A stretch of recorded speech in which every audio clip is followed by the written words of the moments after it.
पीछे अब तक मैं भी भूखी प्यासी रहती हूँ।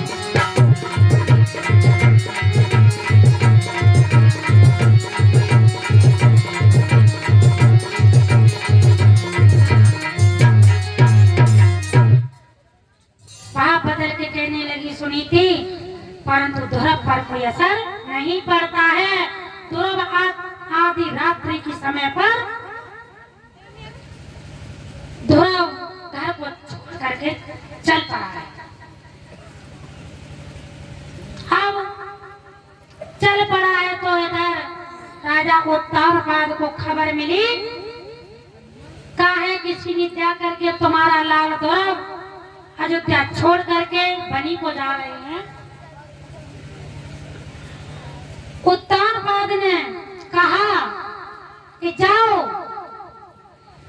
ध्रुव से कह देना बनी को ना जाए। तो मंत्री लोग पहुंचे हैं, कहने लगे ध्रुव से, ए लाला कहाँ जा रहे हो? हाँ, मैं भगवान का भजन करने के लिए जा रहा हूँ। तेरे पिताजी ने ये कहा है कि ध्रुव को वापस लाओ अयोध्या में। हम जहाँ जौ की रोटी मिलती थी ध्रुव की माँ को, वहाँ गेहूं की रोटी मिलने लगेगी। अरे भगवान, अभी तो तेरे नाम से घर से निकलाई हूँ, तब तक तूने करिश्मा दिखाई दिया। ध्रुव ने कहा है कि जाओ कह देना मेरे पिता से ध्रुव नहीं लौटेगा। जाकर के मंत्रियों ने कहा, तो राजा ने कहा जाकर कह देना ध्रुव से तुझे आधा अयोध्या का राज दूंगा। मंत्रियों ने जाकर के कहा, ध्रुव बोला नहीं, मैं नहीं लौटूंगा। ध्रुव कहने लगा जाओ कह दो जाकर के मुझे नहीं चाहिए आज अयोध्या का राज। मंत्रियों जाकर फिर बोल दिया। राजा बोला कि जाओ जाकर के कह दो सारा भारत का राज है ध्रुव के लिए। जाकर के मंत्रियों ने कहा, ध्रुव कहने लगा बारे भगवान, बारे भगवान।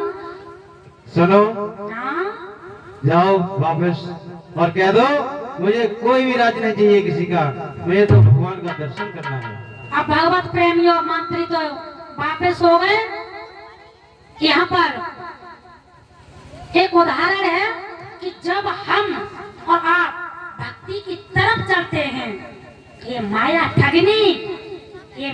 ठगनी ने अच्छे अच्छे बुद्धिमानों को लूट लिया है, जकड़ लेती है। हाँ, हम तो ध्रुव के लिए बताओ, जौ की रोटी गेहूं की रोटी, फिर आधा राज फिर पूरा राज, और ध्रुव उसी में भ्रमित हो जाता तो भगवान की गोद में कदापि नहीं जा पाता। इस माया ने ठग लिया है कैसे? हाँ।